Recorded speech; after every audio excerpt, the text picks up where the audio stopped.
नमस्कार मित्रांनो, तर माझं नाव ट्रेडमिन आणि आज आपण या व्हिडिओमध्ये बघणार आहोत की स्टॉक कसे शोधायचे. तर आता इंट्राडेमध्ये जे लोक इक्विटी इंट्राडे ट्रेडिंग करतात, तर त्यांना तर माहिती आहे स्टॉक कसे शोधायचे. बट ज्यांना नवीन शिकायचं आहे की इक्विटी इंट्राडे नेमकं कसं वर्क करतं, तर त्यांच्यासाठी सगळ्यात महत्त्वाचा जो प्रश्न आहे तो म्हणजे स्टॉक सिलेक्शन कसं करायचं, म्हणजे कसं स्टॉक आपल्या चार्टवर आला पाहिजे. तर आता मी तुम्हाला ते तर सांगेन बेसिकली, बट जी मेन गोष्ट बेसिकपासून ॲडव्हान्सपर्यंत जी व्हिडिओमध्ये आपण या डिस्कस करणार आहे ती म्हणजे स्टॉकमध्ये प्राइस ॲक्शन कशी शोधायची. फॉर एक्झाम्पल एखादा XYZ नावाचा स्टॉक आपल्यासमोर आला, तर त्याच्यामध्ये सकाळी कशी प्राइस ॲक्शन शोधायची, तर तो प्राइस ॲक्शन आल्यानंतर एंट्री कशी असली पाहिजे, स्टॉप लॉस आपला कुठं लावला पाहिजे, कारण बऱ्याच लोकांना माहीत नसतं स्टॉप लॉस कुठं लावायचा. मोठे मोठे स्टॉप लॉस घेतात आणि 4-5 दिवसात कॅपिटल गायब होतं. तर तसं नाही करायचं आपल्याला. स्टॉप लॉस कुठं लावायचा, त्याचबरोबर एक्झिट कुठं झाली पाहिजे, एक्झिटनुसार क्वांटिटी किती टाकल्या पाहिजे, आणि जे नवीन ट्रेडर मार्केटमध्ये येतात तर त्यांनी नेमका एंट्री एक्झिटचा सिनेरो कसा असला पाहिजे त्यांचा, हे सगळं आपण समजून घेऊया या व्हिडिओमध्ये. त्यामुळे हा व्हिडिओ डिटेलमध्ये बघा, बेसिक पासून ॲडव्हान्स पर्यंत सगळ्या गोष्टी आपण डिस्कस करूया. तर जाऊया आता डायरेक्ट आपण स्क्रीनवरती, जिथं मी तुम्हाला स्टेप बाय स्टेप पूर्ण गोष्टी एक्सप्लेन करून सांगतो. आणि व्हिडिओला जास्तीत जास्त लाईक करा आणि चॅनलला सबस्क्राईब करायला विसरू नका. तर मित्रांनो, सगळ्यात महत्त्वाची गोष्ट, आता स्टॉक सिलेक्शनच्या प्रोसेसमध्ये आपण आलेलो आहे.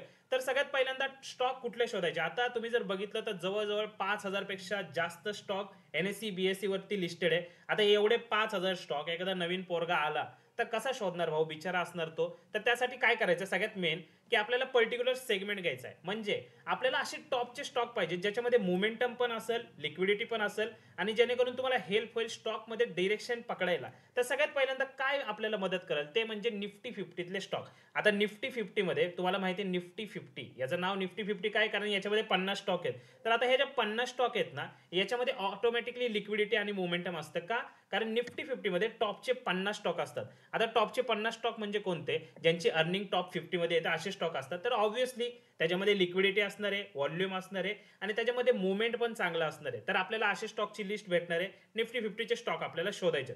दुसरा सगळ्यात मेन प्रश्न, निफ्टी फिफ्टीचे स्टॉक 50 स्टॉक आहेत, सगळे स्टॉक निफ्टी बरोबर चालतात का, तर तसं नाहीये.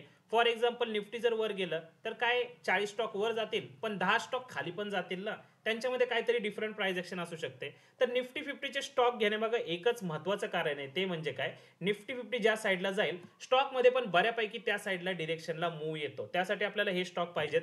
तर आता निफ्टी फिफ्टीचे स्टॉक शोधले, पण आता आपल्याला दुसरी सगळ्यात मेन गोष्ट, स्टॉकची मुवमेंट बघायची कोणती चालली, आणि स्टॉकची मुवमेंट बघायची असेल तर निफ्टीची मुवमेंट बघायची. म्हणजे फॉर एक्झाम्पल निफ्टी जिकडे जाईल स्टॉक तिकडेच जाणार, ऑब्व्हियसली 50 पैकी 30 तर जातील ना. तर आता निफ्टीची मोमेंटम कशी बघायची ते मी तुम्हाला सांगतो. सगळ्यात पहिल्यांदा तर आता बघा, इथं मी 5 मिनिटाची टाइम फ्रेम ओपन केली. 5 मिनिटावर तुम्हाला काय दिसतं रे निफ्टीमध्ये. आता निफ्टी काही दिवसापूर्वी वर गेलं, काही दिवसापूर्वी काल परवा खाली आलं, त्याच्या आधी परत वर गेलं होतं, खाली आलं, काहीच समजत नाहीये. त्यामुळे कधी सुद्धा ज्यावेळेस आपल्याला प्राइस ऍक्शन चेक करायची असते त्यावेळेस डेली टाइम फ्रेम वरती जायचं. आता फॉर एक्झाम्पल मी इथं डेली टाइम फ्रेम वरती चार्ट ओपन करतो. ठीक आहे, तर हा निफ्टीचा चार्ट आहे, बरेच सारे या ठिकाणी लाईन आहेत, पण मी काढून टाकतो. तर बघा, आता तुम्हाला एक गोष्ट काय दिसती की निफ्टी बुलिश आहे आता, म्हणजे मागच्या काही दिवसापूर्वी निफ्टीमध्ये जी बेरिश प्राइस ऍक्शन होती, तर अशा वेळेस आपण काय केलं असतं रे, बेरिश साईडचे जे स्टॉक आहेत त्याचा डेटा काढला असता. पण सध्या काय चालू आहे, निफ्टी बुलिश साईडला चालू आहे. म्हणजे निफ्टीमध्ये ग्रीन कॅन्डल आल्या कंटिन्यू, त्यानंतर एक दिवस होता जिथं रेड कॅन्डल आली परवा, त्यानंतर काल जर तुम्ही बघितलं तर परत एकदा ग्रीन, काल म्हणजे परवा शुक्रवारी, आणि गुरुवारी एक रेड कॅन्डल होती, तर परत एकदा ग्रीन कॅन्डल तुम्ही बघू शकता. म्हणजे निफ्टी सध्या काय रे, बुलिश मोमेंटम मध्ये आहे. तर आपल्याला काय ऑटोमॅटिकली डोक्यात येतं की जे स्टॉक आपण फाइंड आउट करणार आहे, जे स्टॉक आपण शोधणार आहे, ते आपण कशा प्राइस चे शोधले पाहिजे, बुलिश साईडचे जास्त. असं नाही की बेरिश शोधायचेच नाही, बेरिश पण आपण शोधू शकतो. इक्विटी इंट्राडे मध्ये आपण सेल सुद्धा करू शकतो, त्यानंतर त्याच्या अपोजिट डिरेक्शनला आपण बाय सुद्धा करू शकतो, दोन्ही गोष्टी असतात. बट स्टॉक शोधण्याची जी मेथड असते त्या मेथडसाठी सगळ्यात महत्त्वाचं कारण, ते महत्त्वाचं रिझन, त्याचबरोबर महत्त्वाचा जो पाथ आहे तो म्हणजे निफ्टी फिफ्टीची डिरेक्शन. मागच्या काही दिवसापूर्वी तुम्ही बघू शकता निफ्टी फिफ्टी हायर हायचं क्रिएशन करत वर चाललं होतं. त्यावेळेस तुम्ही बघू शकता सगळ्या स्टॉकमध्ये मोमेंटम, इक्विटीमध्ये मोमेंटम होतं. त्यानंतर मार्केटमध्ये काही दिवसापूर्वी लोअर लोची प्राइस ऍक्शन होते, निफ्टी खाली पडत होतं, त्यावेळेस सेम कंटिन्यू मोमेंटम तुम्हाला स्टॉकमध्ये बघायला भेटतं. आणि काही दिवसापासून जे मार्केट वर चाललंय तर सेम वर बुलिश साईडचं मोमेंटम तुम्हाला स्टॉकमध्ये सुद्धा बघायला भेटलं. तर आता हे स्टॉक शोधायचे कसे, तर सगळ्यात पहिल्यांदा NSEच्या ऑफिशियल डेटा वेबसाईट वरतीच आपल्याला जायचं, बाकी कुठं जायची गरज नाही. डायरेक्ट गुगल वरती जातो, त्यानंतर NSE टॉप गेनर आणि टॉप लुजरची लिस्ट तुमच्या समोर येते. म्हणजे तुम्ही बघू शकता ऑफिशियल NSEच्या वेबसाईट वरती हा डेटा अवेलेबल आहे. तुम्ही सिम्पली या ठिकाणी जायचंय निफ्टी 50 वरती क्लिक करायचंय. फॉर एक्झाम्पल आता निफ्टी 50 तुम्हाला माहिती आहे बुलिश डिरेक्शनला आहे किंवा बेरिश डिरेक्शनला आहे, तर त्या ठिकाणी पूर्ण स्टॉकची लिस्ट तुमच्या समोर येते. म्हणजे फॉर एक्झाम्पल हे गेनर्स, तुम्ही गेनर्स मध्ये बघू शकता गेनर्सची लिस्ट आली. त्यानंतर लुजर्स, तर लुजर्स मध्ये बघू शकता पूर्ण लुजर्सची लिस्ट आलेली. म्हणजे गेनर्स आणि लुजर्स म्हणजे हा डेटा कसा असतो की पर्टिक्युलर दिवशी किंवा पर्टिक्युलर तारखेला जे स्टॉक गेनर्समध्ये म्हणजे जे स्टॉक प्लसमध्ये त्यांचा एक डेटा असतो, जे स्टॉक लुजर्समध्ये म्हणजे जे स्टॉक बेरिश साईडला आहेत त्यांचा सुद्धा डेटा तुमच्या समोर येतो. आता हे स्टॉक किती आले? 30-40 स्टॉक आले. पण हे सगळे स्टॉक घ्यायचे का? तर नवीन पोरांनी तसं करायचं नाहीये.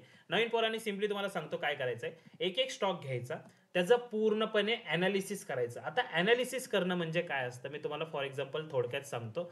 फॉर एक्झाम्पल तुम्ही एक XYZ नावाची कंपनीचा स्टॉक घेतला. त्या स्टॉकमध्ये आपल्याला काय अनालिसिस दिसतंय की स्टॉक असा कन्सोलिडेशन करतोय एका जागी आणि आता तो काय आलाय परत एकदा सपोर्टच्या लेवलला आलेला आहे. ठीक आहे, या लेवलला आलाय आणि या लेवल पासून एखादी आपल्याला कॅन्डल दिसते याच्यामध्ये ग्रीन कॅन्डल, तर आपण हा स्टॉक आपल्या वॉच लिस्ट मध्ये ऍड करू शकतो आणि पुढच्या दिवसासाठी काय मुवमेंट बघू शकतो, बुलिश साईडची मुवमेंटम, जेणेकरून आपल्याला सपोर्ट जवळ आपला SL लावता येईल आणि टार्गेट आपलं रेजिस्टन्स जवळ लावता येईल. ठीक आहे, ही झाली एक प्राइस एक्शन. अशी प्राइस एक्शन ज्या स्टॉक मध्ये दिसेल तिथं तुम्हाला पिक करायला लागेल. त्यानंतर अजून एक सुद्धा प्राइस एक्शन दिसू शकते किंवा एखाद्या स्टॉक मध्ये असा inverted head and shoulder pattern आलाय आणि त्याच्या नेकलाईनचा ब्रेकआउट पशी तो स्टॉक आता आलेला आहे, तर तो स्टॉक कधी ब्रेकआउट देऊ शकतो, तर त्याच्यावर तुमचं लक्ष पाहिजे. असे स्टॉक तुमच्या वॉच लिस्ट मध्ये पिक झाले पाहिजे.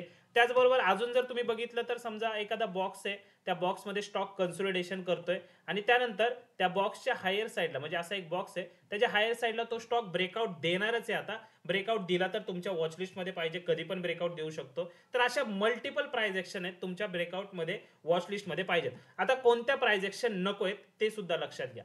फॉर एक्झाम्पल आता आपलं मार्केट समजा बुलिश असेल आणि एखादा स्टॉक आपल्याला दिसतोय बेरिश साईडला आहे, पण बेरिश साईडला सपोर्ट पण ब्रेक नाही करत येतो, मध्येच कुठेतरी इथं अडकलेला आहे, तर आपण त्या स्टॉकला पिक करायचं का? तर अजिबात नाही. किंवा एखादी कंपनी जी कंटिन्यू लोअर सर्किट लावते, लोअर सर्किट लावते, अप्पर सर्किट लावते, अप्पर सर्किट, तसे स्टॉक पिक करायचे नाहीत. असे स्टॉक तुम्हाला वेगळे काढायचे आहेत. आता फॉर एक्झाम्पल कधी कधी काय होऊ शकतं, असे चांगल्या प्राइस एक्शनचे पण तुम्हाला 15 ते 20 स्टॉक भेटू शकतात, म्हणजे जसे तुम्हाला गेनर आणि लुजर मधून तुम्ही पिक कराल त्यावेळेस. पण कधी कधी त्या 15 ते 20 मधून सुद्धा आपल्याला 5 ते 8 स्टॉक वरती यायचे, कारण 20 स्टॉक 9:15 एका टायमिंगला आपण नाही बघू शकत. एवढे 20-20 स्टॉक कधी बघणार? त्यामुळे हे असे स्टॉक सिलेक्शन करून तुम्हाला तुमच्या चार्ट वरती आणायचे. आता स्टॉक सिलेक्ट झाल्यानंतर सगळ्यात महत्वाची गोष्ट ती म्हणजे त्या स्टॉक मध्ये अनालिसिस कसं करायचं प्राइस एक्शनचं. आता सगळ्यात इम्पॉर्टंट गोष्ट म्हणजे पहिल्या 15 मिनिटाचं प्राइस एक्शनचं अनालिसिस कसं असलं पाहिजे आपलं. तर मी तुम्हाला निफ्टीचं एक्झाम्पल घेऊन दाखवतो. फॉर एक्झाम्पल आता तुम्ही बघू शकता पहिल्या 15 मिनिटं आपल्याला काहीच करायचं नाही, स्टॉक मध्ये काहीच म्हणजे हात पण नाही लावायचा.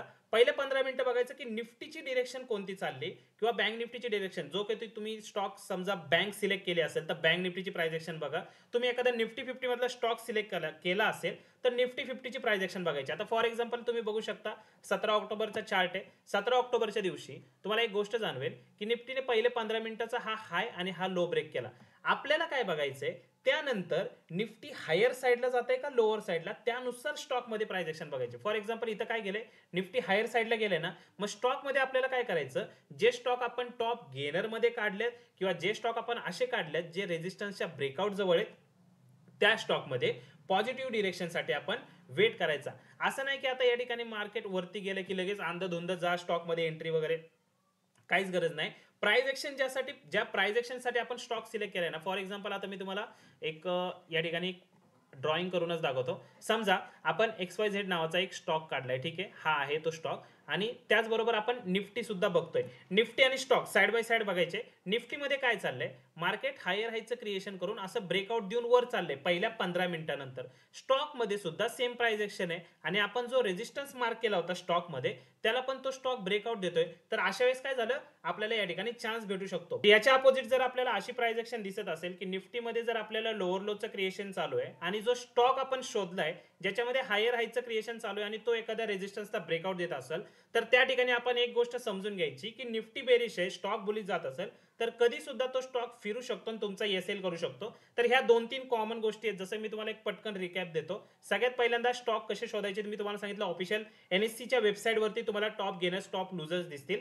त्याच्या आधीचे सगळ्यात महत्त्वाचे 2 पॉईंट, ते म्हणजे सगळ्यात पहिला पॉईंट आहे निफ्टीची डिरेक्शन चेक करायची, म्हणजे निफ्टी हायर साईडला चाललंय का निफ्टी लोअर साईडला चाललंय. आणि सगळ्यात तिसरा आणि महत्त्वाचा पॉईंट ते म्हणजे स्टॉक ज्यावेळेस आपण लिस्टमध्ये ॲड करतो त्यावेळेस त्याच्यामध्ये प्राइस ॲक्शन बघायची. म्हणजे प्राइस ॲक्शन आता समजा inverted head and shoulder pattern आहे किंवा सरळ हेड अँड शोल्डर पॅटर्न आहे किंवा किंवा कप आणि हँडल पॅटर्न आहे किंवा यम पॅटर्न होतोय, डब्ल्यू पॅटर्न होतोय, हे सगळे पॅटर्न आहेत. पॅटर्नच तुम्हाला स्टॉकमध्ये शोधायचे आहेत किंवा बॉक्स ब्रेकआउट पॅटर्न आहे. आणि ज्यावेळेस हे पॅटर्न तुम्ही स्टॉकमध्ये शोधता आणि तो स्टॉक तुमच्या लिस्टमध्ये ॲड करता, त्यानंतर निफ्टी 50 बरोबर चौथा आणि सगळ्यात महत्त्वाचा पॉईंट, निफ्टी 50 बरोबर तो स्टॉक सिंक होतोय का बघायचं आणि त्यानंतर मध्ये त्यामध्ये ॲक्शन तुम्ही घेऊ शकता. डायरेक्ट काहीच करायचं नाही. आणि नवीन पोरांसाठी फक्त एवढंच करा, बाकी काहीच करायची गरज नाही. आणि याचा रिझल्ट कसा येतोय तुम्हाला कमेंटमध्ये नक्की सांगू शकता. आणि एकदम इझी प्रोसेस आहे, याच्यामध्ये तुम्हाला कुठलं इंडिकेटर काहीच लावायची गरज नाही. फक्त एवढं करून बघा, बाकी तुम्हाला रिझल्ट ऑटोमॅटिक भेटतील. फक्त तुम्हाला जास्त दिवस करावं लागेल, हे कंटिन्यू 2 महिने 3 महिने 4 महिने 6 महिने करत राहा आणि त्यानंतर बघूया आपण तुम्हाला काय रिझल्ट भेटतं ते तुम्ही कमेंटमध्ये नक्की सांगू शकता. बाकी हा व्हिडिओ शेवटपर्यंत जर तुम्ही बघितला असेल आतापर्यंत तर व्हिडिओला लाईक करा आणि चॅनलला सबस्क्राईब करा. भेटू आपण पुढच्या व्हिडिओमध्ये. तोपर्यंत धन्यवाद. तुमचा दिवस शुभ असो.